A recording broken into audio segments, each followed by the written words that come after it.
The neighborhood was the kind of place people drove through and thought to themselves, "This is the dream." Lush lawns spread like green velvet rugs in front of perfectly uniform houses, each one painted in muted, HOA-approved tones of beige, pale gray, or soft blue. Streets curved in neatly measured arcs, lined with identical lampposts that glowed warmly at dusk.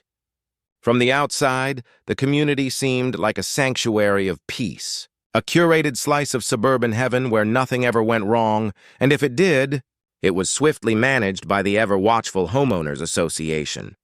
It was this very perfection that first drew me to the neighborhood years ago. I was not just another resident looking for a house to settle down in. I was the town's police chief, a man with a reputation for law, order, and an unshakable sense of responsibility. My life had been built on discipline and structure, and the pristine order of this community seemed like a reflection of the values I held dear. I bought my home at the far end of a cul-de-sac, with a spacious backyard that backed into a patch of woods, a rare privilege in a development where every inch of land was usually accounted for. For years, I lived quietly, blending into the fabric of the neighborhood like anyone else.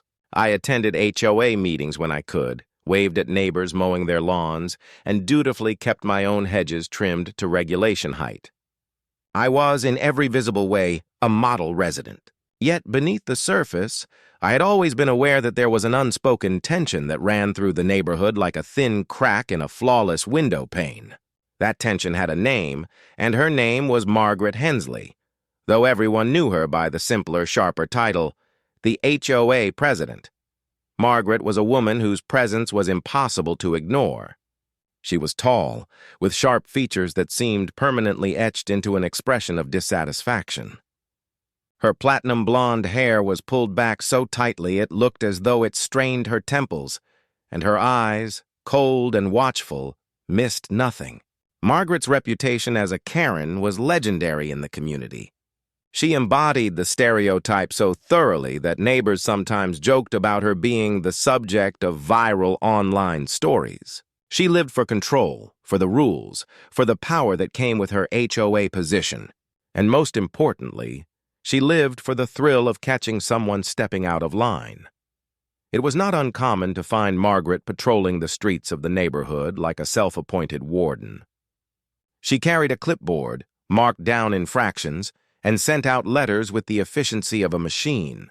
A flower bed planted with a color not approved by the HOA? Letter. A trash can left out a few hours past pickup? Letter. A holiday decoration that didn't meet her rigid standards? Letter. She had weaponized the bylaws of the HOA, and everyone knew it. Despite her iron-fisted reign, most residents tolerated Margaret. Few wanted to confront her directly, fearing the mountain of citations and fines she could unleash. And so, the neighborhood lived in a careful balance, where resentment simmered beneath the surface but rarely boiled over. For me, though, Margaret was little more than a nuisance. I had dealt with far worse personalities in my career. I had stared down violent criminals, handled domestic disputes that spiraled into chaos, and managed emergencies that threatened lives. Compared to that, Margaret was simply another flavor of difficult. Annoying, yes, but hardly threatening. Or so I thought. Life in the neighborhood carried on in its predictable, carefully polished rhythm. But everything shifted the day I met Emma. She was unlike anyone I had ever known, vibrant, kind, and full of a warmth that softened the hard edges I had developed over years of service. Emma and I met by chance at a charity event for first responders, and what began as casual conversation soon blossomed into something much deeper. Before long, my life was no longer just about duty and order.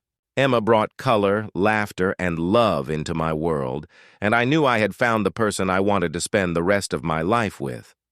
When I proposed, it was not a grand, dramatic gesture.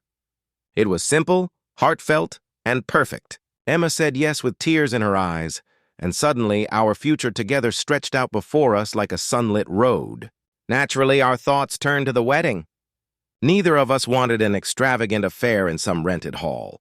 We dreamed of something intimate, personal, a celebration surrounded by friends and family, held in the very home we would build our lives in. My backyard, with its wide-open space and backdrop of trees, seemed like the ideal setting. It was supposed to be simple. We planned to set up chairs, string some lights, hire a local caterer, and exchange our vows beneath an archway of flowers. It was our day, our joy, and our home. But in a neighborhood governed by Margaret and her ironclad HOA, nothing was ever simple. Even before word of our wedding spread, I knew there would be challenges. The HOA's bylaws were notoriously strict when it came to events. Technically, gatherings of more than a certain number of people required prior approval, along with fees and permits.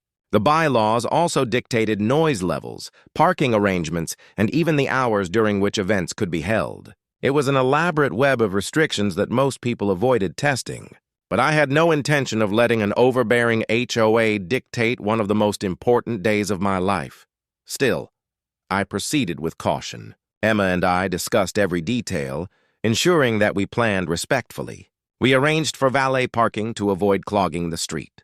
We scheduled the ceremony and reception to end well before the community's quiet hours. We even hired a cleanup crew to ensure the neighborhood would look spotless the next morning. To us, it seemed we were doing everything right, anticipating problems before they arose. But to Margaret, it was not enough. The first sign of trouble came in the form of a letter slipped into my mailbox, printed on official HOA letterhead. It was polite on the surface, but the underlying tone was unmistakably hostile. It reminded me of the rules regarding community gatherings, emphasized the need for approval, and strongly hinted that failure to comply could result in fines or other consequences. I had no doubt who had written it. Margaret's fingerprints were all over the carefully chosen words. I ignored the letter at first, telling myself that it was a standard intimidation tactic. But Emma worried. She knew the reputation Margaret had in the community, and she feared that our wedding day could become a battleground. I reassured her as best I could, reminding her that I had faced far greater adversaries. This was just an HOA president after all. Yet even as I said it, I felt a gnawing sense of unease. In the weeks that followed, Margaret's watchfulness seemed to intensify. I often spotted her standing on the sidewalk across from my house, clipboard in hand, pretending to take notes on landscaping or street conditions. But her eyes were always fixed on my backyard, measuring, calculating, waiting. Neighbors whispered that she was planning something, though no one knew what.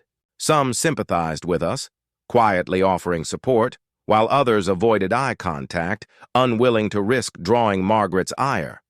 Despite her looming shadow, Emma and I pressed on.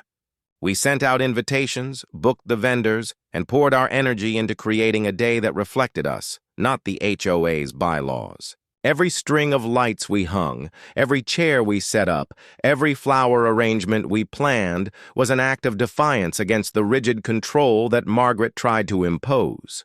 And with each passing day, my resolve hardened. The wedding was not just about Emma and me anymore. It was about reclaiming the right to celebrate life's joys without interference. It was about standing up to a system that thrived on intimidation. It was about showing Margaret, and everyone like her, that there were limits to her power. But even as I steeled myself for the inevitable confrontation, I underestimated the lengths Margaret would go to maintain her control. I thought she would settle for letters, fines, or empty threats. I thought her campaign of intimidation would stop short of outright sabotage. I was wrong. Margaret was not simply determined to disrupt our wedding. She was prepared to destroy it, and in her arrogance, she believed that she could. As the wedding day drew closer, the air in the neighborhood grew heavy with anticipation. Every interaction, every glance carried the weight of the unspoken conflict. Emma and I continued our preparations, trying to focus on the joy ahead, but beneath the surface, we both knew the storm was coming. The only question was when it would break, and how devastating it would be. The calm before the storm is always the most deceptive. It lulls you into a false sense of security, convinces you that maybe, just maybe, things will work out peacefully. But storms do not dissipate on their own. They gather strength in silence, waiting for the perfect moment to strike, and Margaret was waiting too. By the time the invitations had been sent and the first decorations appeared in my backyard, she had already made her plan.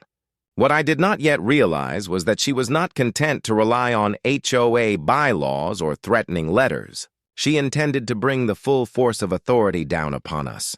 She would weaponize the one system I knew better than anyone, law enforcement itself. I was the police chief. But Margaret did not know that, and when she finally made her move, when she dialed those 3 numbers she thought would secure her victory, she would learn the truth in the most humiliating way possible. For now, though the storm still lingered on the horizon, the wedding plans continued, the neighborhood watched, and Margaret plotted in silence. But every storm has its breaking point, and ours was rapidly approaching. The calm would not last much longer. Every neighborhood has its troublemaker, but ours had a tyrant. Margaret Hensley, the self-crowned queen of the HOA, was not just a presence. She was an institution, an unavoidable part of daily life. For years, she had cemented her position at the top of the association like a monarch on a throne, ruling not with kindness or fairness, but with the kind of cold precision that made every resident tread carefully on their own property. Her story was well known, whispered between neighbors who had lived in the subdivision long enough to remember her arrival. Margaret and her husband had moved in nearly 15 years ago, back when the neighborhood was still new and the HOA was in its infancy. At first, she was just another resident, polite, friendly, and seemingly eager to be part of the community. But slowly, piece by piece, she began carving out a role for herself. She volunteered for committees, took on leadership tasks, and eventually maneuvered her way onto the HOA board. Once she secured the title of president, Margaret transformed. The warmth she had once shown was stripped away, replaced with an ironclad obsession for control. To her, the neighborhood was not a place where families lived. It was a stage where she could dictate appearances, behavior, and order. And the HOA bylaws became her weapon of choice. She enforced those rules with an almost religious fervor. If a rule existed, Margaret wielded it like a sword. If no rule existed, she invented one and convinced the board to adopt it. Over the years, she built an empire of regulations so intricate that even the most conscientious resident inevitably stumbled into violation. And when they did, Margaret was there, ready with a letter, a fine or a thinly veiled threat about further action. Some said Margaret thrived on conflict. She didn't just enforce the rules. She relished the opportunity to catch people breaking them. It gave her power, and in her mind, power justified everything. She carried herself with a smugness that was impossible to ignore, the kind of attitude that made neighbors roll their eyes in secret, but smile tightly in her presence. Terrified of being her next target, I had seen her tactics firsthand, long before the wedding became an issue. I watched as she harassed one neighbor over a slightly faded mailbox, dragging out the ordeal for months until the man finally replaced it at great expense. I saw her demand another family remove a trampoline from their backyard, claiming it was unsightly, despite the fact that no such rule existed in the bylaws at the time. She eventually pushed the board to adopt new wording to make trampolines illegal, retroactively justifying her complaint. And I'll never forget the Christmas, when she sent violation letters to half the street for using non-uniform holiday lights that didn't conform to her preferred palette of white and gold. Margaret ruled through fear, and it worked. Most people chose compliance over conflict, even when her demands were unreasonable. But there were always whispers of resentment, quiet grumblings at the edges of block parties or whispered exchanges at the mailbox. The neighborhood lived in an uneasy truce, bound together not by community spirit but by mutual dread of Margaret's wrath. To outsiders, she might have seemed laughable, just a nosy neighbor with too much time on her hands. But within the boundaries of our subdivision, she was a force to be reckoned with. She had cultivated a network of allies, board members who either feared her or enjoyed the protection she offered in exchange for loyalty. And she had eyes everywhere. Some neighbors, eager to stay in her good graces, acted as informants, reporting even the smallest infractions. Margaret knew who parked where, who failed to mow their lawn on time, and who had guests over after quiet hours. Privacy, in her mind, was irrelevant when it came to maintaining the integrity of the community. I had kept my distance from her antics for years, quietly obeying the rules enough to avoid drawing attention. It wasn't worth the headache to fight her. My job as police chief already required me to navigate delicate situations. The last thing I wanted was to bring that kind of conflict home. And for the most part, it worked. Margaret's gaze lingered on me from time to time, but she rarely targeted me directly. Perhaps she sensed that I was not as easily intimidated as the others, or perhaps she simply had bigger fish to fry. Whatever the reason, I had managed to stay off her radar until the wedding. The moment our plans became public knowledge, everything changed. It was as if Margaret had been waiting for an opportunity like this, a challenge significant enough to reassert her dominance. A backyard wedding with guests, music, and decorations was the perfect battleground for her to remind the entire neighborhood who was really in charge. The first letter was just the beginning. Over the next few weeks, Margaret escalated. She began sending more notices, each one increasingly pointed. One warned about potential violations of noise ordinances. Another reminded me that parking on neighborhood streets was strictly monitored. A third insisted that unapproved structures, by which she meant the wedding arch Emma, and I were planning, were not permitted without prior review by the HOA board. It was clear that she was building a case, stacking one accusation on top of another until she had constructed a fortress of rules to corner us with. And yet, beneath the veneer of professionalism, there was an unmistakable undertone of personal malice. These weren't just routine reminders. They were calculated strikes designed to intimidate and control. Neighbors began to notice, too. Some approached me quietly, offering sympathy. Others avoided the topic entirely, as though even discussing the conflict might put them at risk. The atmosphere in the neighborhood grew tense like the air before a storm. People watched from their windows as Margaret patrolled, clipboard in hand, jotting down notes every time she passed my house. She was circling like a hawk, waiting for the right moment to swoop. Emma tried to stay positive, focusing on the wedding details, but I could see the stress in her eyes. She had imagined our big day as something filled with joy, love, and celebration, not a battle against an overzealous HOA president. I reassured her as best I could, reminding her that we had prepared carefully, that we were following every reasonable rule, and that ultimately, Margaret could not dictate how we lived our lives. But deep down, I knew this was not going to end quietly. Margaret was not the type to back down.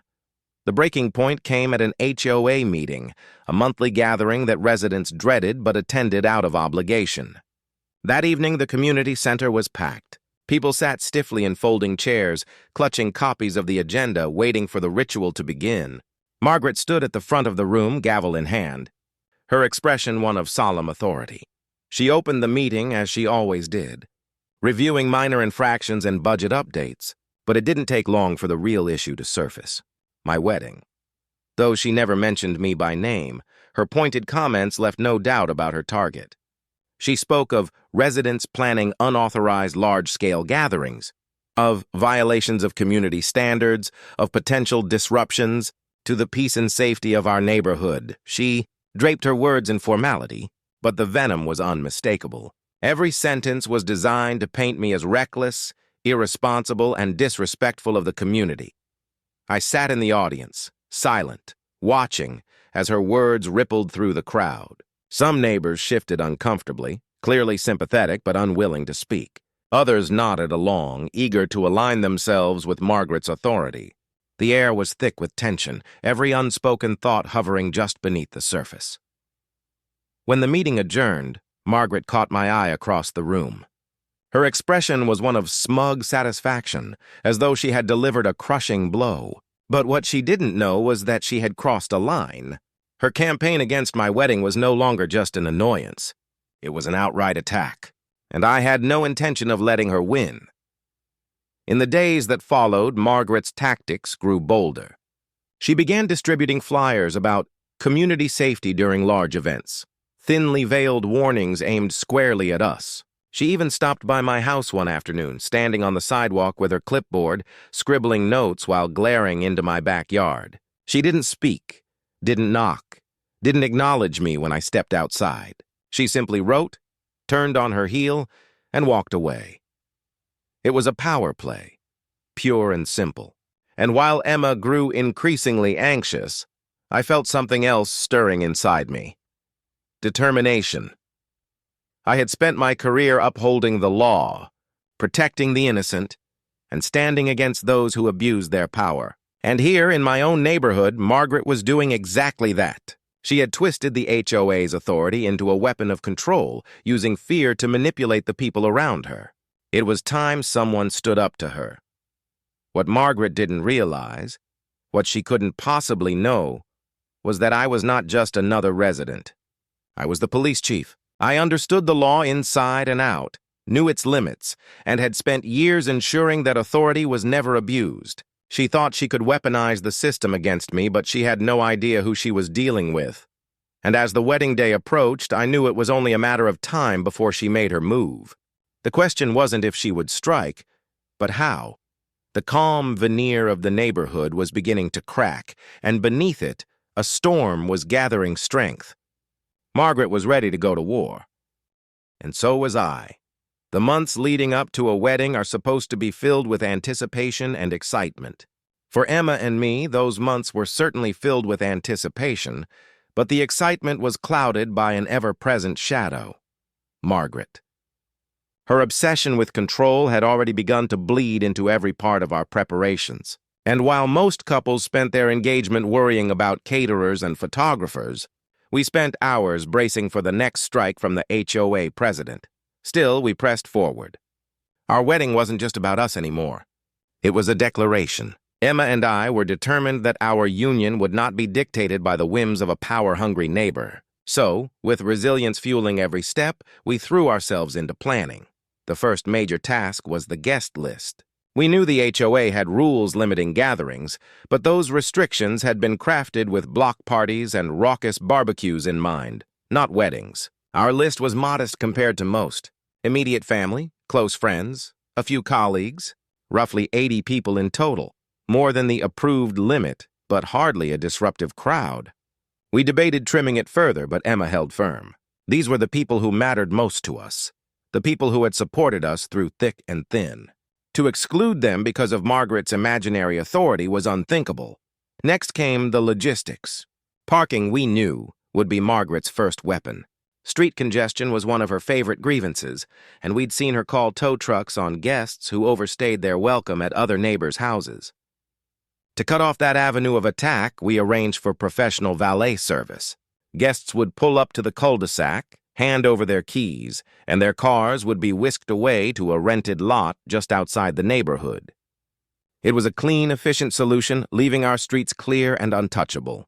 Noise was another anticipated complaint. We wanted music, of course, soft during the ceremony, lively during the reception. But to keep things beyond reproach, we hired a band with strict instructions. No amplifiers beyond a certain volume, no music after 9 o'clock. It would be festive but not intrusive, the kind of celebration that, in any other neighborhood, would draw smiles instead of scowls. For decor, we stayed tasteful and temporary. A floral arch at the end of the yard, string lights draped between trees, chairs neatly arranged in rows. No permanent structures, nothing that could possibly be construed as altering the property. Everything would be gone by morning, leaving the yard as pristine as before. We even coordinated with vendors to minimize disruption. Deliveries were scheduled at staggered times, cleanup crews were on standby, and every detail was documented in a folder I kept meticulously organized. If Margaret thought she could catch us unprepared, she would be sorely disappointed. Despite our best efforts, Emma's nerves grew with each passing day. She had always dreamed of a wedding filled with love and beauty, not one overshadowed by HOA politics. More than once, she suggested we move the event elsewhere, a park, a hall, even a relative's property. But I refused. Not because I was stubborn, but because giving in would mean conceding to Margaret's tyranny. If we let her dictate this moment, what would stop her from controlling everything else? This was our home, our lives, our joy. And it would happen here, no matter what. The more we prepared, the more Margaret pushed back. Another letter arrived, this one dripping with condescension. It warned of potential liability concerns and demanded proof of insurance for the event. She had no authority to require such a thing, but the tone was unmistakable. Comply or suffer the consequences. Emma wanted to ignore it, but I filed it away carefully. I knew that one day soon, every piece of paper, every letter, every attempt at intimidation would matter. Neighbors, too, began to feel the tension. Some rallied quietly to our side, slipping kind words or offers of help. Others avoided us, afraid of being associated with defiance. A few, loyal to Margaret, whispered disapproval behind closed doors. The community was dividing, not along lines of friendship or proximity, but along the invisible axis of HOA power. Our wedding was no longer just an event. It had become the latest battlefield in a long war over who truly controlled the neighborhood. Margaret, of course, thrived on the drama. She patrolled the streets with renewed vigor, her clipboard practically an extension of her arm. She questioned delivery drivers, scrutinized contractors, and even photographed the progress in my backyard. She cloaked it all in the language of due diligence, but it was harassment, plain and simple. She wasn't documenting. She was building ammunition. One evening, as I stood on my porch watching the sun sink behind the trees, I spotted her across the street. She was speaking with two neighbors, gesturing toward my house, her voice sharp and animated. Though I couldn't hear the words, the meaning was clear. She was rallying support, stoking fear, casting us as the villains disrupting the peace of the neighborhood. But what Margaret didn't understand, what she couldn't comprehend, was that I wasn't like the others. Most residents tolerated her reign because they had no alternative, no authority to challenge her. But I wasn't powerless. My entire career had been about standing up to those who abused their authority. And though Margaret wore the crown of the HOA, her throne was built on sand. I began preparing, not just for a wedding, but for the inevitable clash. I reviewed the HOA bylaws, dissecting every clause, every rule, every line of fine print. I consulted with legal contacts, ensuring I knew precisely where Margaret's authority ended. I even documented her behavior, taking notes, saving letters, and compiling evidence. If she wanted a war, I would meet her on the battlefield, and I would be ready. As the weeks passed, the tension became almost unbearable. Emma and I tried to focus on the joy of our upcoming marriage, but Margaret's shadow loomed over every moment. Friends asked about our plans with cautious curiosity. Neighbors watched us with guarded eyes, and everywhere we went, whispers followed. Our wedding had become the talk of the neighborhood, a spectacle before it even happened, and Margaret reveled in it. She strutted through the community as though she had already won, her smug smile suggesting that she held all the cards. But what she didn't know, what no one yet knew, was that her arrogance was leading her straight into the biggest mistake of her life. For Margaret believed that the ultimate weapon lay in her grasp: law enforcement. She had wielded HOA rules like a sword, but now she planned to bring down the hammer of the police. In her mind, calling 911 would be the final crushing blow. After all, who could stand against the authority of the law? The irony, of course, was delicious. Because while Margaret thought she held the trump card, she didn't realize that the very authority she planned to unleash was mine. But that reckoning was still in the future. For now, the stage was being set, the pieces moving into place. The wedding date circled closer on the calendar, a beacon of joy for Emma and me, and a storm cloud of fury for Margaret. The neighborhood held its breath, caught between two forces on a collision course. On one side, love, determination, and defiance. On the other, control, arrogance, and fear. And at the center of it all, a single backyard, about to become the most contested ground in the entire subdivision. The wedding was no longer just a celebration. It was a showdown, and the pushback was only beginning. The final month before the wedding should have been the happiest stretch of our engagement. Invitations had gone out, vendors were confirmed, and the backyard was beginning to transform into the space Emma had envisioned for so long. Every morning we woke to lists of tasks and small joys, choosing flowers, confirming menus, arranging tables, each detail. A step closer to the day, we would pledge our lives to one another. But Margaret ensured that joy never lasted long. Her campaign escalated with a precision that was almost impressive in its thoroughness. Letters became weekly, then near daily. Flyers appeared in mailboxes, thinly veiled warnings about unauthorized events. Board meetings became tribunals, with Margaret reciting rules as though they were scripture, her eyes flicking toward me with every damning phrase. She moved like a general preparing for war, and in her mind, my wedding was the battlefield upon which her control would either be affirmed or diminished. Emma bore the brunt of the emotional weight. I had grown used to conflict, my years in law enforcement training me to weather intimidation and threats. But Emma was not conditioned for war. She was a woman planning her wedding, forced into a conflict she never asked for. I saw it in the way her smile faltered when a new letter appeared in our mailbox, in the tension that lined her shoulders when Margaret's car slowed in front of our house, in the way she whispered late at night, "What if she ruins it?" I always reassured her. I reminded her of the preparations we'd made, the rules we had followed, the allies we had quietly gathered. I told her that Margaret's power ended where the law began, and that no HOA president could override our rights as homeowners. But even as I spoke the words, I knew reassurance wasn't enough. Margaret wasn't simply trying to enforce bylaws, she was orchestrating an attack, and her timing was meticulous. It began with noise complaints, filed weeks in advance of the wedding. The band came to rehearse briefly one Saturday afternoon, their instruments barely louder than a television set. Within 20 minutes, 2 squad cars rolled into the cul-de-sac, responding to a complaint about excessive noise. The officers, both of whom I knew personally, were baffled to find a few soft notes drifting from the backyard. They shook their heads, apologized, and left. Margaret, standing on the sidewalk with her clipboard, scribbled notes with a satisfied smirk. The next week, it was parking. Though our valet service hadn't even begun operations, she sent letters claiming that vehicles were being illegally stored on the street. She snapped photos of visiting friends' cars, circling them on printouts as though they were evidence in a criminal trial. Each letter grew more absurd, yet each one was delivered with the same self-righteous authority. Then came the decorations. The floral arch arrived early, a simple wooden frame that Emma's cousin helped assemble in the backyard. Within hours, a letter appeared claiming it was an unapproved permanent structure that violated HOA guidelines. We had explicitly planned for temporary decor, but Margaret didn't care. To her, the sight of that arch wasn't just flowers and wood.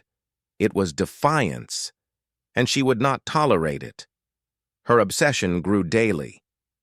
Neighbors reported seeing her walking the streets late at night, flashlight in hand, peering into backyards. Packages left on porches were scrutinized, as though every delivery was contraband destined to support our wedding.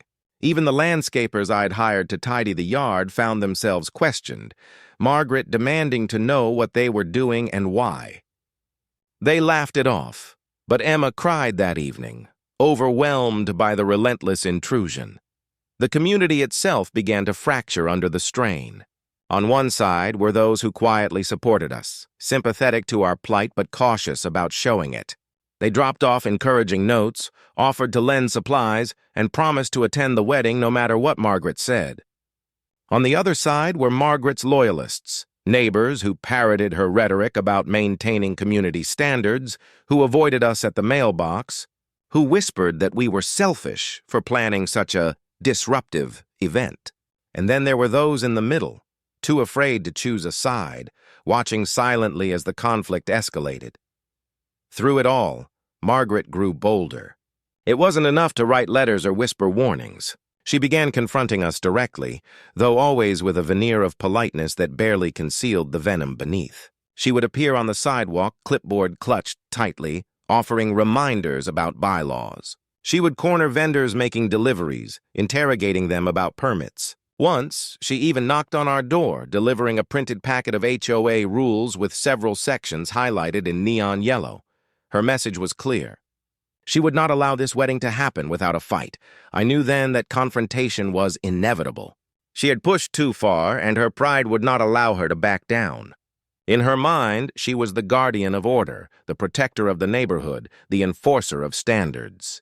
To allow our wedding to proceed would be to admit weakness, to concede that her authority had limits, and Margaret was incapable of conceding anything. But while she plotted, I prepared. Every letter she sent was cataloged, Every incident documented, every confrontation recorded in a file I kept locked in my office. I consulted with legal counsel who assured me that Margaret was on shaky ground. The HOA could regulate common areas, enforce certain aesthetic standards, and issue fines for specific violations, but they had no authority to prevent a private homeowner from hosting a wedding. At worst, she could harass us with citations, but legally, she had no standing to stop us. That knowledge was comforting, but it didn't erase the reality of Margaret's determination. She wasn't bound by reason or law. She was driven by ego, and when ego is threatened, it lashes out. The week before the wedding, her desperation became undeniable. Flyers appeared on doorsteps warning of disturbances and public safety concerns. She cited parking congestion, potential noise violations, and the risk of property damage from non-residents. It was propaganda, designed to turn the community against us, to isolate us, to paint us as selfish villains. But something unexpected happened. Instead of rallying support, the flyers sparked quiet rebellion. Neighbors began to murmur openly about Margaret's overreach, about the absurdity of policing a wedding with such ferocity. For the first time in years, people began to question her authority. I overheard 2 residents at the grocery store whispering that Margaret had gone too far this time. Another neighbor stopped me on the street, lowering his voice to confess that he and his wife had grown tired of living in fear of her. Even those who had once been silent began to stir, their resentment bubbling to the surface. Margaret, of course, didn't see it. She was blinded by her mission, convinced that her crusade was righteous. In her mind, she was the hero defending order against chaos, the lone sentinel standing guard against disorder. She couldn't see that her heavy-handed tactics were eroding the very authority she clung to so tightly. But even as cracks appeared in her support, Margaret had one final card to play. One weapon she believed could not be challenged: law enforcement. She began dropping hints at board meetings, speaking in ominous tones about escalating matters to the appropriate authorities. She mentioned safety violations and potential hazards, her words carefully, chosen to imply criminality where none existed. It was clear what she intended. She was preparing to call 911, to summon the police to our doorstep, to shut down our wedding under the guise of law and order. The irony, of course, was almost poetic. She had spent weeks building toward this moment, unaware that the very system she sought to weaponize was under my command. She believed she was untouchable, that dialing 3 numbers would secure her victory. She had no idea that she was about to humiliate herself in front of the entire neighborhood. But that moment was still on the horizon. For now, the neighborhood buzzed with tension, the air thick with anticipation. The wedding day was nearly upon us, and Margaret was tightening her grip, convinced she was on the verge of triumph. Emma and I continued our preparations, our love steady even as the storm raged around us. Every flower placed, every chair arranged, every light strung was an act of defiance, a declaration that joy would not be stolen from us. And yet, as I watched Margaret stalk the streets with her clipboard, as I listened to her muttered warnings and saw the venom in her eyes, I knew the storm had reached its breaking point. The escalation was complete. The battle was coming. The final day before the wedding should have been one of serenity, of last-minute details and quiet excitement. For many couples, it is the calm before the joyous storm, the final pause before vows are exchanged and lives are bound together. But for us, it was a day shrouded in tension, every moment heavy with the weight of what Margaret might do next. The house was alive with activity from the moment the sun rose. Emma's relatives arrived early, arms filled with trays of food and decorations, their laughter echoing through the hallways. Friends dropped by with folding chairs, coolers, and flower arrangements. The backyard hummed with the sounds of preparation, tables being set, lights strung across trees, the faint hum of a generator to power the DJ's equipment.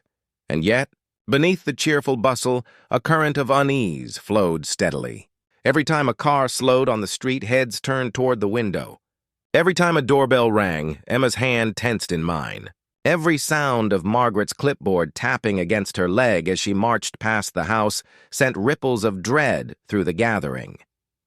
By midday, she had already made 3 appearances. Once, she lingered near the edge of the driveway, scribbling in her notebook as though the sight of tables being set was a crime worth documenting.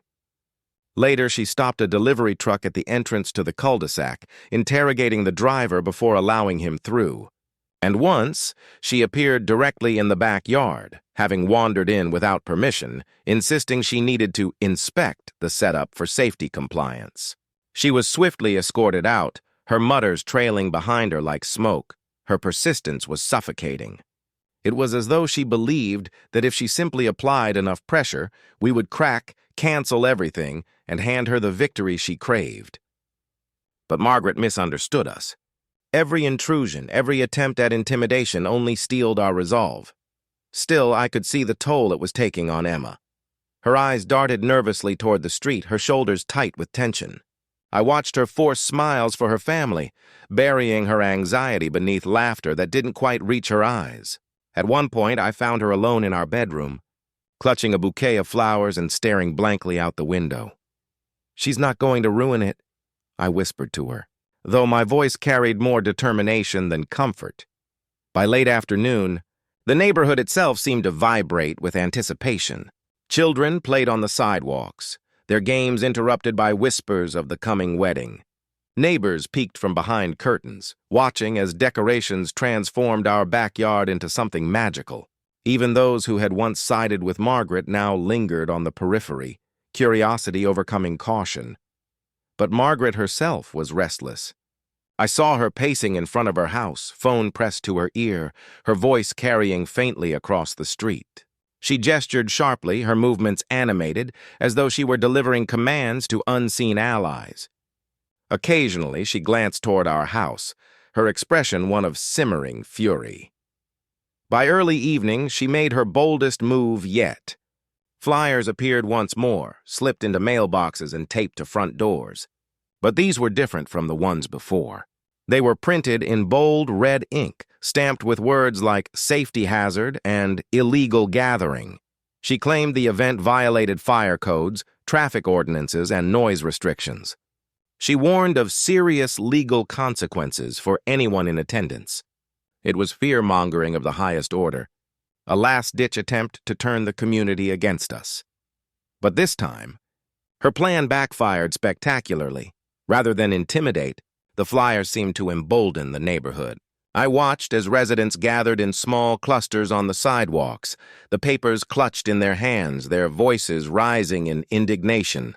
They laughed at the exaggerated claims, shaking their heads at Margaret's desperation. Some tore the flyers in half, tossing the scraps onto the pavement. Others marched straight to our house, offering words of encouragement, promising to be there the next day no matter what. It was a turning point. For the first time, Margaret's iron grip on the neighborhood visibly slipped. Her authority, long unquestioned, was being mocked openly, and yet, the very public nature of her failure only seemed to drive her deeper into determination. As night fell, our backyard glowed softly beneath strings of lights. The tables were set, the arch was decorated, and the air carried the faint scent of roses and lavender. Friends and family gathered for a casual rehearsal, laughter rising into the warm evening.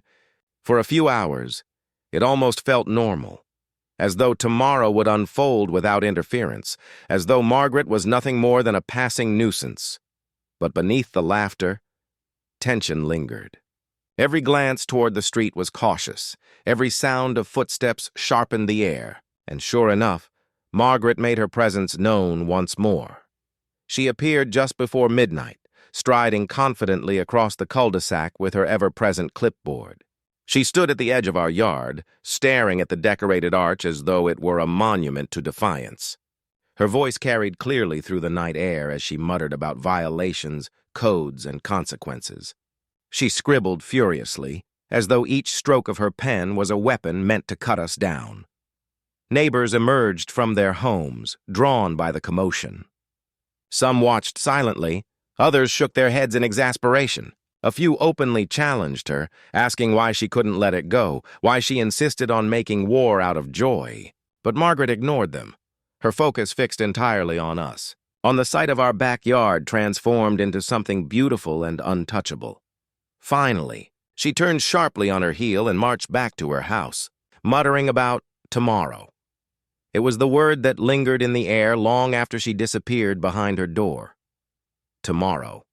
I knew then, with absolute certainty, that Margaret would make her move. The wedding itself would be her stage, the moment she had been building toward with every letter, every flyer, every confrontation. She wouldn't settle for harassment or intimidation. She wanted spectacle. She wanted to humiliate us publicly, to assert her dominance before the entire neighborhood. And I also knew that she would fail, because tomorrow, the law she sought to weaponize would reveal itself, and Margaret would finally discover who she had been fighting all along. As the last guests departed and the house grew quiet, Emma curled against me, exhaustion pulling at her eyelids. I held her tightly, my eyes fixed on the glow of Margaret's porch light across the street. It never went dark, a silent signal of the storm that was about to break. The night before the wedding ended not with peace, but with the steady hum of anticipation. The battlefield was set, the players in position, and Margaret had no idea that the weapon she intended to wield tomorrow would be the very thing that destroyed her. The morning of our wedding dawned crisp and clear, the sky painted in shades of gold and pale blue. Sunlight streamed through the curtains, casting soft patterns across the room where Emma and I had barely slept. Excitement and dread mingled in the air, the weight of anticipation pressing against every breath. This was the day we had long awaited, the culmination of months of planning, love, and quiet resistance. But it was also the day Margaret had been preparing for, her final opportunity to strike. From the moment we stepped out of bed, the house buzzed with energy. Relatives moved swiftly through the halls, voices carrying as they coordinated hair, makeup, and last-minute arrangements. Friends set up chairs in the backyard, laughter rising above the faint hum of generators. Vendors arrived steadily, their vans lining the cul-de-sac, drivers unloading trays of food, cases of wine, and bundles of flowers. The scent of roses and lavender filled the air, mingling with the rich aroma of fresh coffee. It should have been blissful. It should have been untainted joy. Yet every sound from the street, every shadow near the sidewalk, carried with it the question of Margaret. And of course, she was there. Before the sun had fully risen, Margaret appeared at the edge of her driveway, clipboard clutched tightly in her hands, her eyes scanning the scene with the scrutiny of a customs officer. She scribbled notes furiously, lips pressed into a thin line of disapproval. Her presence was a reminder that even today, she would not relent. She wore her power like armor, convinced that she still had control. By mid-morning, the neighborhood was alive. Guests began to arrive, dressed in vibrant colors and carrying gifts. Children darted across lawns, their laughter carrying on the breeze. Neighbors leaned against fences, watching as our backyard filled with chairs and floral arrangements. There was a festive air, a sense of celebration that Margaret's shadow could not fully dampen. But she tried. She intercepted cars as they pulled into the cul-de-sac, demanding to know where they were going and whether they had permission to park. She waved her clipboard like a badge of authority, insisting that vehicles not block the flow of traffic, even when parked perfectly legally. She confronted the caterers, asking if they had health permits, her voice dripping with accusation. She even attempted to speak with the officiant, questioning whether a religious leader had authorization to conduct ceremonies in a private residence. Her persistence bordered on the absurd, and yet the tension it created was undeniable. Emma's smile faltered every time Margaret appeared. Relatives exchanged uneasy glances. Friends whispered about whether the wedding would truly proceed without interruption. The joy was there, but it was threaded with apprehension, as though everyone was waiting for the inevitable explosion, and it came. Just after noon, as the final decorations were placed and the first notes of soft music drifted from the speakers, Margaret made her boldest move yet. She stood at the edge of our yard, clipboard raised like a sword, and shouted for attention. Her voice rang out across the cul-de-sac, sharp and commanding. "This gathering is in violation of community bylaws," she declared, her words echoing across the street. You are subjecting this neighborhood to unauthorized noise, congestion, and safety hazards. This event is not permitted and it will not continue. The guests fell silent, heads turning toward her. The music faltered as the DJ lowered the volume, unsure of what to do. Emma froze beside me, her bouquet trembling slightly in her hands. For a moment, the celebration teetered on the edge of collapse, Margaret's voice filling the void where joy had been only seconds before. Then, with dramatic precision, she pulled out her phone. The crowd watched as she dialed 3 numbers, her voice rising as she spoke into the receiver. "Yes, I need officers dispatched immediately," she said, her words carrying easily through the quiet street. "There's an illegal event happening in my neighborhood. It's a hazard to public safety. We need this shut down before it gets out of control." Gasps rippled through the crowd. Some guests exchanged nervous glances, unsure of what would happen next. Children clutched their parents' hands. Emma's eyes filled with tears, her lips parting in disbelief. Margaret, meanwhile, stood tall, her face lit with satisfaction, convinced she had finally won. She had no idea what was coming. The minutes that followed stretched into eternity. Guests shifted uncomfortably in their seats, whispers rising as they speculated about what would happen when the police arrived. Some worried the wedding would be shut down, that Margaret's determination would succeed. Others muttered that she had gone too far, that she had finally crossed a line, and then, in the distance, the faint wail of sirens filled the air. Margaret straightened, her expression triumphant. She smoothed her blouse, adjusted her clipboard, and positioned herself at the end of the driveway as though preparing to greet dignitaries. Her eyes sparkled with vindication. To her, this was the moment she had been building toward for months, the culmination of her relentless crusade. She believed the law was coming to her aid, to enforce her will, to validate her authority before the entire community. The sirens grew louder, closer, until 2 squad cars turned into the cul-de-sac, their lights flashing. The crowd stirred, guests shifting in their seats, their eyes darting between the cars and Margaret. Emma clutched my hand tightly, her knuckles white. The cars rolled to a stop, engines idling, officers stepping out with cautious expressions. The music had stopped entirely now, the only sounds the hum of engines and the rustle of leaves in the breeze. The entire neighborhood seemed to hold its breath, waiting. Margaret marched forward, her voice loud and clear. "Officers, thank you for coming," she said, gesturing dramatically toward our backyard. "As you can see, this is an unauthorized event. These people are violating community bylaws, creating a public hazard, and disturbing the peace. I demand that you shut this down immediately." The officers exchanged a glance, their expressions neutral. One of them began to step forward, scanning the crowd, his gaze moving across the guests, the decorations, the tables set neatly in the yard. And then his eyes landed on me. Recognition flickered instantly. His posture shifted, a hint of surprise breaking through his professional demeanor.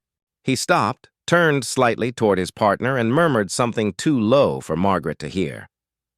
Then, slowly, both officers began to walk toward me. Margaret's smile widened. She followed closely, convinced they were on her side, certain they were about to deliver the crushing blow she had been waiting for. Her voice rose as she pointed toward me and Emma. "That's them," she declared. "They're the ones responsible. Shut it down." But the moment the officers reached me, everything changed. Their faces broke into smiles. One extended a hand, his voice warm and respectful. "Chief," he said, his tone carrying more weight than any clipboard or flyer ever could. "Congratulations. We had no idea it was your wedding today," gasps echoed through the crowd. Guests exchanged stunned looks. Emma's hand tightened in mine, her eyes wide with disbelief and relief. Margaret froze, her mouth opening and closing like a fish pulled from water. The color drained from her face, her triumphant smirk collapsing into shock. The officers turned to her, their expressions hardening. "Ma'am," one said firmly, "there's no violation here. This is a private event, entirely within the law. We're going to ask you to step aside and let these people celebrate in peace." The silence that followed was deafening. Every guest, every neighbor, every passerby stared at Margaret, waiting for her response. Her hand trembled around her clipboard, her eyes darting wildly as though searching for an escape. But there was none. She had played her final card, and it had failed spectacularly. The officers nodded to me once more, their respect clear, before returning to their cars. The sirens faded as they drove away, leaving behind a neighborhood buzzing with whispers and disbelief. Margaret stood frozen, humiliated, her authority shattered in an instant. And for the first time since this battle began, I allowed myself to smile. The wedding would go on, and Margaret's reign was crumbling before her very eyes. The wedding resumed, but the atmosphere had undeniably shifted. Where moments earlier there had been fear and apprehension, there was now an electricity in the air, a collective sense of relief and vindication. Guests whispered in excited tones, replaying what they had just witnessed, their eyes occasionally flicking toward Margaret's stiff figure at the edge of the cul-de-sac. Emma, still holding my hand tightly, allowed herself to breathe again. Her smile returned, soft at first, but quickly blooming into something radiant. For the first time all day, I saw genuine joy light her features, unclouded by worry. The ceremony began anew, vows spoken beneath the floral arch. Our voices steady even as the murmurs of neighbors continued around us. And though Margaret lingered on the periphery, clipboard clutched like a shield, she was no longer the imposing figure she once was. She was diminished, her power broken in the very moment she believed it had reached its peak. As we exchanged rings, guests glanced at her, some smirking, others openly shaking their heads. Children giggled at the sight of her frozen scowl. Even her most loyal supporters shifted uneasily, their certainty cracked by the spectacle of the police saluting me rather than shutting us down. When the officiant pronounced us married, cheers erupted across the backyard. Applause rang out, glasses clinked, and laughter spilled freely into the afternoon air. It was a celebration not only of our union, but of triumph over tyranny. A communal release after months of tension. But while the joy of the moment carried us through the ceremony and into the reception, Margaret did not retreat quietly. She hovered near the sidewalk, muttering furiously into her phone, her eyes darting between the crowd and the departing squad cars. She gestured wildly, her face red with indignation. It was clear she was attempting to rally allies, to salvage her authority from the wreckage of her humiliation. But no one joined her. Neighbors crossed the street to avoid her. Former supporters slipped into the reception, offering congratulations as though distancing themselves from her entirely. The isolation was stark. For years, Margaret had wielded control with ease, her word rarely questioned, her demands met with reluctant compliance. Now, in the span of an afternoon, that control had crumbled. She was no longer the unchallenged arbiter of order, but a spectacle. The woman who had tried to shut down a wedding, only to discover she had been battling the police chief himself. The reception stretched into the evening, the backyard alive with music, dancing, and laughter. Guests toasted, children played, and the air was filled with the glow of string lights. And all the while, Margaret remained a shadow on the outskirts, pacing angrily in front of her house, watching as the neighborhood she once commanded slipped from her grasp. By nightfall, whispers had spread beyond the cul-de-sac. Guests posted photos and videos online recounting the drama in vivid detail. Margaret's confrontation with the officers was replayed again and again, shared across social media, each retelling sharpening the edges of her humiliation. What she had intended as a display of power had become a public embarrassment. Her name whispered with disdain, but Margaret was not the type to surrender gracefully. The very next morning, as we opened gifts and sifted through leftover cake, a thick envelope appeared in our mailbox. Inside were printed citations, each claiming violations of obscure bylaws, unauthorized structures, improper noise levels, excessive guest traffic. Every page bore Margaret's signature, her handwriting sharp and angry. It was her attempt to reassert control, to remind us, and perhaps herself, that she still had power. But her timing betrayed her desperation. The neighborhood buzzed with the story of the wedding, and sympathy leaned heavily in our favor. Neighbors stopped by to offer congratulations and quiet words of support. Some spoke openly of their frustration with Margaret, admitting they had grown tired of her endless rules and authoritarian grip. Others confided that they had long feared retaliation if they spoke against her, but after yesterday, the fear had lifted. The shift was palpable. Where once Margaret had commanded obedience, now she inspired ridicule. Children imitated her with exaggerated scowls and clipboards. Adults exchanged knowing glances when she passed. Her aura of authority had been pierced and the wound was spreading, and yet she refused to acknowledge it. At the next HOA meeting, held only days after the wedding, Margaret entered the clubhouse with her usual precision. Clipboard in hand, she strode to the front of the room, eyes scanning the gathered residents, as though daring them to challenge her. She cleared her throat, ready to deliver her usual litany of rules and reprimands, but the atmosphere was different. The murmurs that usually fell silent at her arrival continued unabated. Residents leaned back in their chairs, arms crossed, expressions skeptical. Some whispered openly about the wedding, their voices laced with amusement.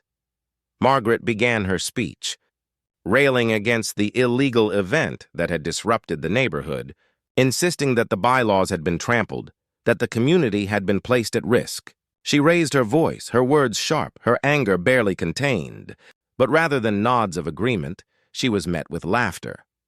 One resident, emboldened by the shift in power, stood and asked bluntly why the police had congratulated me rather than shutting the wedding down. Another questioned why she had harassed guests in the street. A third suggested that perhaps the HOA president had overstepped her bounds. The room buzzed with agreement. Margaret's voice faltered, her arguments unraveling as she realized the tide had turned against her. For the first time, she was on the defensive, her authority openly questioned. The meeting ended in chaos, residents speaking over her, voices rising as they demanded change. Margaret fled the clubhouse, her face pale, her clipboard clutched tightly to her chest as though it were the last shred of her power. The fallout had begun. Her reign, once absolute, was now fragile, cracking under the weight of her own hubris. And though she would continue to fight, to claw at the remnants of her control, the neighborhood had seen her weakness, and they would not forget. Margaret's grip on the neighborhood had always been firm, but fragile. It relied on fear, compliance, and the illusion of control. For years, residents had obeyed her edicts not because they respected her, but because they feared the consequences of defying her. A letter in the mailbox, a fine tacked onto their account, a passive-aggressive confrontation in the street. These were enough to keep most people quiet. But after the wedding fiasco, the illusion shattered.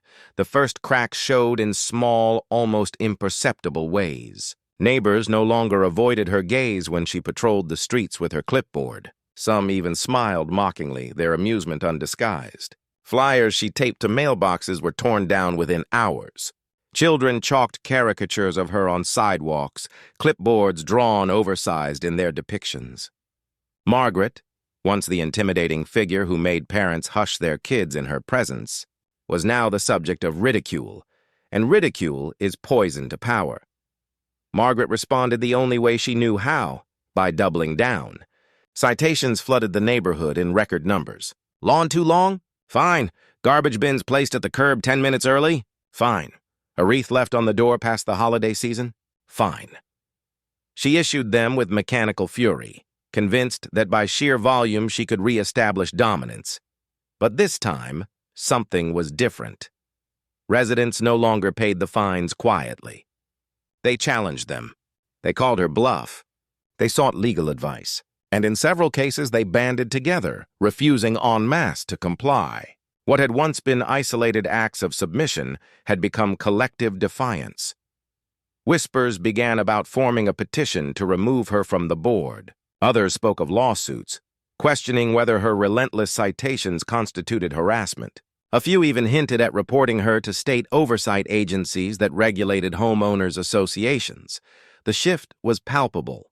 Where once her word had been law, now it was met with eye rolls, laughter, or outright defiance.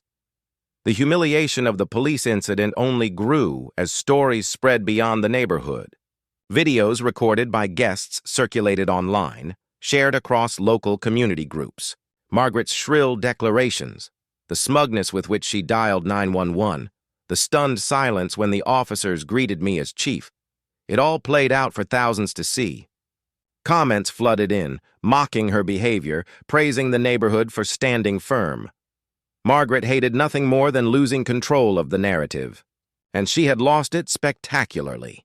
The board meetings that followed descended into chaos. Margaret attempted to conduct them with her usual authority, gavel tapping against the table as she recited rules and reprimands. But residents interrupted, questioning her leadership, demanding answers. Some openly called for her resignation, their voices rising above her attempts to silence them. At one particularly heated meeting, a resident stood and produced a thick folder of documents, copies of every citation Margaret had issued in the past month. He read them aloud, each one more absurd than the last, his voice dripping with incredulity. By the time he finished, the room was filled with laughter and applause. Margaret's face burned red, her gavel pounding furiously against the table as she screamed for order. But order never returned. The board itself began to fracture.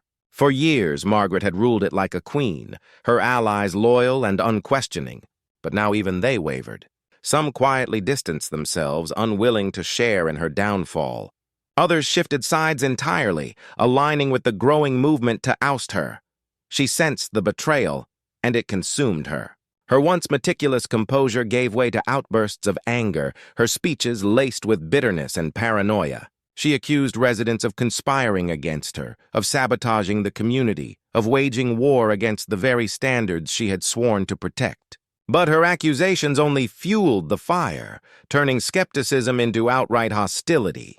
The petition circulated quietly at first, passed from door to door, signatures collected discreetly. But as momentum grew, secrecy gave way to open defiance. Residents signed proudly, some even displaying their support with small notes taped to windows. Enough is enough. Within weeks, the petition had gathered more than the required number of signatures to call a vote for her removal. Margaret, of course, fought it tooth and nail. She dismissed the signatures as invalid, claimed the process was illegal, accused her opponents of fraud. But the movement had grown too large, too loud to be silenced, and all the while, she continued to target me. Thick envelopes appeared in my mailbox weekly, each filled with new citations, each one more desperate than the last. She claimed the floral arch had permanently altered the property. She accused us of commercial use of a residence because a DJ had been hired. She even fined us for public disturbance due to the laughter that had carried into the street during the reception. But none of it stuck. I documented everything, my file growing thicker by the day. Lawyers advised me that her actions bordered on harassment and that a countersuit would not only succeed but likely cost the HOA dearly. For now, I bided my time, watching as Margaret unraveled, knowing that her collapse was inevitable. The final straw came when she attempted to escalate matters once more to law enforcement. She filed a formal complaint, claiming that our wedding had endangered public safety, that the number of guests had violated fire codes, that traffic congestion had blocked emergency access. The report landed directly on my desk. Reading it, I almost laughed. The irony was staggering. She had no idea that every claim she made was not only false, but easily disproven. I filed the complaint neatly into the same folder as her letters, the evidence against her growing undeniable. But while her accusations were laughable to me, they had a profound effect on the neighborhood. Residents were outraged that she had wasted public resources yet again, that she had lied so blatantly, that she had attempted to weaponize the police a second time. The tide turned fully against her. At the next board meeting, the clubhouse was packed wall to wall, residents standing shoulder to shoulder, their voices raised in anger. The petition was presented formally, signatures stacked in a thick pile, demands for her removal echoing through the room. Margaret pounded her gavel, shouting for order, but her voice was drowned out by the chorus of opposition. And then, in a moment that seemed almost surreal, one of her own board allies turned against her. He stood slowly, his face solemn, and declared that Margaret's leadership had become untenable, that her actions had damaged the community, that it was time for change. The room erupted in applause, the sound deafening. Margaret's face contorted, rage and disbelief battling across her features. She screamed accusations of betrayal, her voice hoarse as she pointed wildly at residents, calling them liars, cheats, conspirators. But her words carried no weight. The vote was scheduled, and Margaret knew deep down that she would lose. In the days that followed, the neighborhood seemed lighter. Residents greeted one another warmly, conversations blooming where silence had once reigned. Laughter filled the air. Children played freely, no longer hushed at the sight of Margaret's patrols. For the first time in years, the community felt like a neighborhood again, not a kingdom ruled by fear. Margaret, meanwhile, grew increasingly isolated. She rarely left her house, blinds drawn tightly, her once-daily patrols reduced to furtive glances from behind curtains. Neighbors whispered about the stacks of papers visible through her windows, about the shouting occasionally heard late at night. Some said she was plotting revenge, others that she was in denial, unable to accept her crumbling authority. But whatever schemes she devised, they could not undo the reality. Her reign was ending. The day of the vote approached like the final act of a long play. The community buzzed with anticipation, conversations filled with speculation about what Margaret would do, how she would react. Some feared she would lash out violently, others that she would refuse to step down even if the vote went against her. For me, the anticipation carried a different weight. Margaret's downfall was inevitable, but I wondered what would become of her afterward. Would she vanish quietly, retreating into obscurity?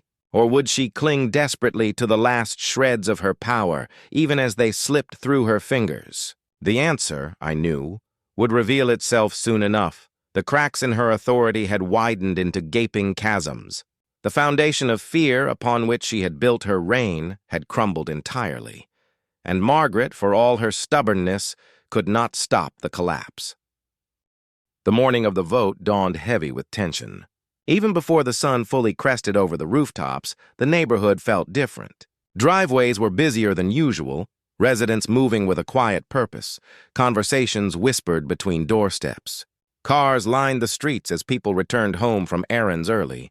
Unwilling to risk missing what promised to be the most consequential event the community had seen in years. The clubhouse, normally a sterile space reserved for routine meetings and uninspired holiday gatherings, had transformed overnight into a battleground. Folding chairs were arranged in tight rows, every one of them occupied long before the meeting began. Those who arrived late pressed against the walls or hovered near the back doors, fanning themselves with paper agendas. A low hum of conversation filled the air, punctuated occasionally by laughter or murmurs of frustration. Margaret arrived last. She entered through the side door, her presence silencing the room instantly. Her usual armor of pressed blazer and clipboard remained, though the polish was gone. Wrinkles creased her collar, her hair was pinned hastily, and the faint smudges beneath her eyes betrayed sleepless nights. She clutched her gavel tightly as though it alone could anchor her authority. She walked stiffly to the head table, ignoring the glares and smirks directed her way. Seating herself, she tapped the gavel sharply against the wood, the sound echoing like a gunshot.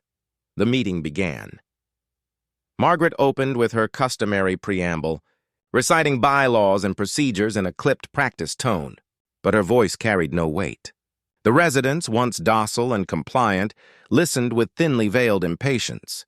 Some rolled their eyes, others whispered openly. The respect, or at least the fear, she had commanded for years was gone. When she reached the agenda item concerning the petition, the tension snapped taut. A resident rose, holding the thick stack of signatures aloft like a trophy. His voice was firm as he presented the petition, reciting the names collected, the reasons listed, the overwhelming demand for her removal. Applause erupted, loud and sustained, drowning out Margaret's attempts to silence it with her gavel.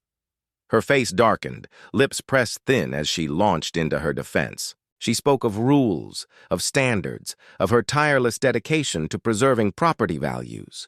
She painted herself as a guardian, a martyr who had sacrificed her peace for the sake of the neighborhood, but her words fell flat. Every example she offered, of lawns left untrimmed, of holiday decorations overstaying their welcome, of driveways cracked and unsightly, was met with derision. Residents laughed openly, their voices sharp with bitterness. They were no longer cowed by her rhetoric. When she shifted to accusations, it grew worse. She claimed the petition was fraudulent, that signatures had been forged, that residents had been coerced. Murmurs of outrage rippled through the crowd, voices rising in protest. Several residents shouted their names aloud, declaring proudly that they had signed, that they wanted her gone. The gavel pounded desperately against the table, but the noise only fueled the chaos. At last, the vote was called. Ballots were distributed swiftly, collected in overflowing boxes. The air was thick with anticipation, the room buzzing with low voices as residents scribbled their choices. Margaret sat rigid at the head table, her eyes darting from face to face, searching for loyalty in a sea of opposition. Her hands trembled slightly as she adjusted her blazer, her composure slipping. The count began. One by one, the ballots were tallied aloud. For removal, for removal, for removal. The pattern was unmistakable, the rhythm relentless. Occasional votes in her favor offered brief reprieves, but they were drowned in the tidal wave against her. As the pile of counted ballots grew, Margaret's face drained of color. Her jaw clenched, her knuckles white against the gavel she still clutched. The murmurs in the room swelled into a roar, residents leaning forward eagerly, eyes fixed on the tally. When the final count was announced, the result was indisputable. By an overwhelming margin, Margaret was removed from her position as president of the HOA. The room erupted. Cheers filled the air, hands clapping, voices shouting in triumph. Neighbors embraced, their relief palpable. The weight of years of oppression had been lifted, and the celebration was immediate, unrestrained. Margaret, however, sat frozen. Her gavel slipped from her hand, clattering against the table with a hollow sound. She stared blankly ahead, eyes glassy, her lips parted slightly as though she could not comprehend what had happened. The cheers and laughter seemed to echo around her, a cacophony she could not silence. Slowly she rose. Her movements were mechanical, stiff, as she gathered her papers into a haphazard stack. Without a word, she turned and walked toward the side door, the crowd parting instinctively as she passed. No one stopped her. No one reached out. She was a queen deposed, abandoned by subjects who had long awaited her downfall. The door closed behind her with a soft click, and just like that, Margaret's reign ended. But the story did not end there. The weeks that followed were filled with change. The new board, elected swiftly after her removal, adopted a more lenient approach, focusing on community rather than control. Fines decreased dramatically, communication improved, and residents began to take pride in their neighborhood again.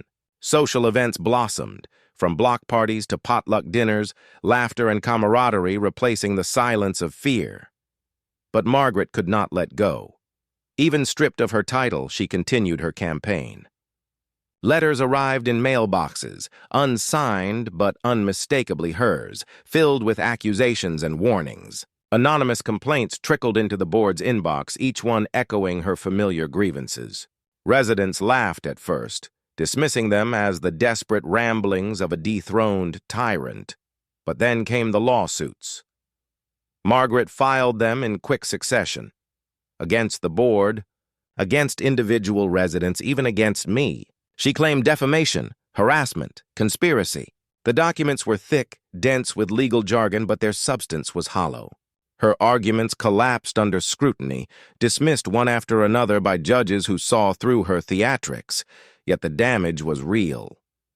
Court dates disrupted schedules, legal fees mounted, and the stress of constant litigation weighed heavily on those she targeted. Some neighbors, weary of the battle, considered moving. Others grew bitter, their relief at her removal soured by her continued presence. Margaret, however, seemed fueled by the conflict. Where others saw defeat, she saw opportunity. Each dismissal was, in her mind, a temporary setback, proof only that the system was stacked against her. Her obsession deepened, her days consumed by paperwork, her nights by frantic phone calls to lawyers who eventually stopped returning them. Her house, once pristine, began to decay. Weeds sprouted in the flower beds, paint peeled from the shutters, newspapers piled on the porch. Curtains remained drawn at all hours, the glow of a computer screen visible through the slats. Neighbors whispered of shouting matches within, of the sound of objects thrown, of breakdowns in the night. The woman who had once demanded perfection from others had become a caricature of disarray. And yet, she clung to her vendetta. Her fixation on me was particularly intense. Every minor incident became fodder for complaint. A parked car too close to the curb, a light left on in the backyard past midnight, a garden hose coiled imperfectly. Each was documented, photographed, and submitted as evidence of my supposed disregard for community standards. I kept the letters, the photos, the complaints. My file grew thicker still, a testament not only to her obsession, but to her unraveling sanity. I knew that in time the weight of her actions would collapse entirely, leaving her with nothing but the ruins of her once fearsome authority.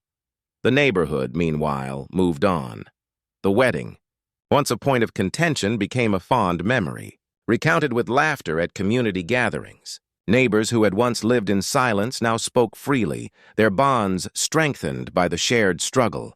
Children played openly, their chalk drawings evolving from caricatures of Margaret to whimsical depictions of houses and flowers.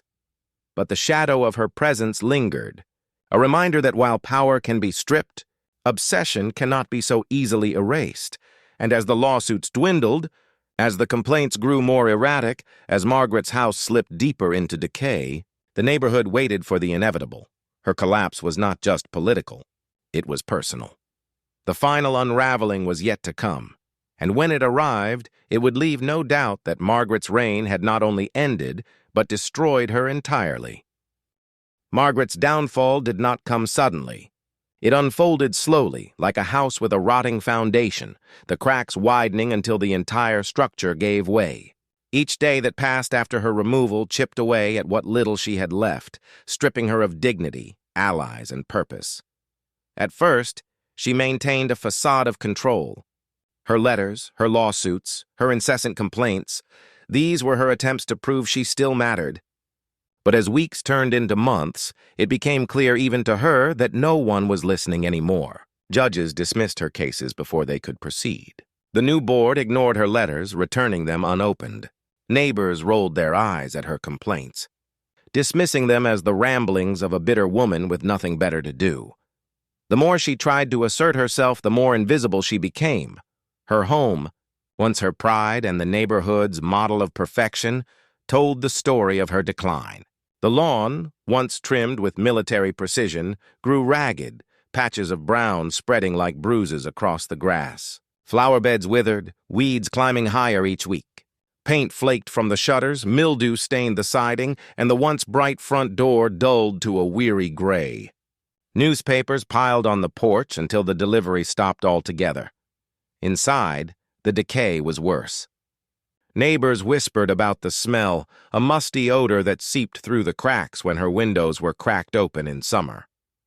Deliveries piled up on her doorstep, packages never retrieved, boxes collapsing in the rain. At night, the glow of her computer was the only sign of life, a pale light flickering through blinds that were never opened. She rarely left the house, and when she did, she was unrecognizable. The crisp blazers were gone, replaced by wrinkled clothes thrown together haphazardly. Her hair, once perfectly styled, hung limp and unwashed. She avoided eye contact, her posture hunched, shoulders curled inward as though she could shield herself from the stares and whispers that followed her. The neighborhood, once under her thumb, now pitied her. Children who had once feared her laughed openly, imitating her shrill voice and stiff gait. Adults spoke of her in hushed tones, their words tinged with disbelief at how far she had fallen. She had become a ghost in her own kingdom, haunting the very streets she had once ruled. Yet even in her decline, she clung to the past.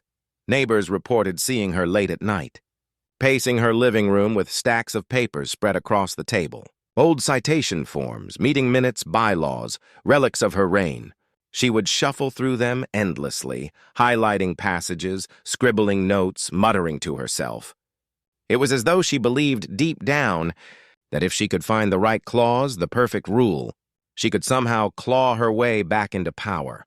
But no rule, no bylaw, could restore what she had lost.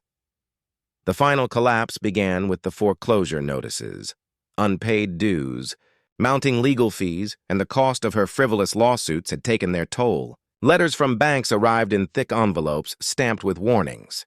At first, she ignored them, stacking them alongside her other papers, convincing herself they were exaggerations. But as weeks passed, the language grew harsher, the threats clearer. Her home, the last symbol of her control, was slipping away. The board, once her enemy, became her last hope. She petitioned them desperately, begging for leniency, demanding that they waive her dues as a courtesy for her years of service. They refused, their responses curt and professional. The irony was cruel. She had once hounded neighbors into foreclosure for minor infractions, and now the same fate awaited her. When the foreclosure notice was posted on her door, the neighborhood knew before she did. Whispers spread quickly, residents exchanging knowing glances as they passed her house. Some felt vindicated, others saddened, but none were surprised. Margaret's fall had been inevitable. The only question was how far she would go before she hit bottom. The eviction notice followed weeks later. On the day it was served, the neighborhood gathered quietly, watching from windows and porches as officers arrived. They knocked, waited, then entered. Margaret emerged minutes later, her face pale, her body trembling. She clutched a single box of belongings, her hands shaking as she carried it to her car. Her eyes darted wildly, as though searching for someone to save her, but no one came.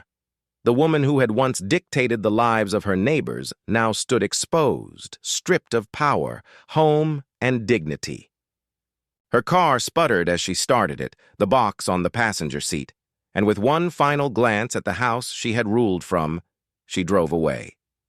The house stood empty for months. Weeds consumed the lawn, windows dark and lifeless. Eventually, a for sale sign appeared, swaying gently in the wind, a stark reminder of the empire Margaret had lost. But while her departure marked the end of an era, it also marked the beginning of something new. The neighborhood flourished in her absence. Freed from constant surveillance and harassment, residents began to reclaim their community. Lawns still trimmed, but with pride rather than fear. Decorations adorned houses without fear of fines. Neighbors gathered for barbecues, for birthdays, for holidays, their laughter carrying freely through the streets. The board, reformed and re-energized, focused on building community rather than enforcing rules. Budgets were allocated to improvements rather than litigation. A playground was built in the vacant lot, flowers planted along the entrance, lights strung across trees for seasonal festivals. What had once been a neighborhood of silence became one of life and warmth. As for me, I remained watchful. I kept the thick file of Margaret's citations and letters, a reminder of how quickly power could corrupt, how fragile authority could be. It was a testament to resilience, to the strength of a community united against tyranny. But it was also a warning. Margaret's story was not just about one woman's obsession with control. It was about the danger of unchecked power, the consequences of fear, and the importance of standing together. Her downfall was dramatic, her collapse total, but it had taken years of suffering to reach that point. And I knew that somewhere, in some other neighborhood, another Margaret might rise, another tyrant might wield a clipboard like a sword, but not here. Not anymore. The neighborhood had learned its lesson. It had seen the cost of silence, and it would not repeat it. For me personally, the ordeal only strengthened my bond with the community. Where once I had been just another neighbor, albeit one with a badge, I was now a symbol of resistance. Residents stopped me in the street to thank me, to share their gratitude for standing firm. They invited my family to gatherings, offered us warmth and friendship. We were no longer isolated by fear, but embraced by unity. The backyard where it all began, where Margaret had tried to end my wedding, became a symbol too. Every spring, flowers bloomed there, a riot of color that seemed to mock the grayness of Margaret's decline. Neighbors often paused to admire it, to remember how it had all unfolded, how joy had triumphed over pettiness. Margaret was never seen again. Some said she moved to a distant town, others that she lived in a small apartment, bitter and alone. No one knew for certain, and few cared to find out. Her name became a cautionary tale, whispered with amusement at block parties, invoked when children played games of HOA in the street. But for me, her absence was not just relief. It was closure. Standing in my backyard one quiet evening, the sun sinking low, I looked out over the neighborhood. Children laughed in the distance. Neighbors chatted over fences, the air warm with peace. For the first time in years, there was no tension, no fear, no looming threat of citations or fines. There was only life, and in that moment, I knew Margaret had tried to break us, but in the end, she had made us stronger. Her reign was over. Her house was empty. Her legacy was nothing but a memory, a ghost haunting a place that no longer belonged to her. The neighborhood had reclaimed itself, and we had won.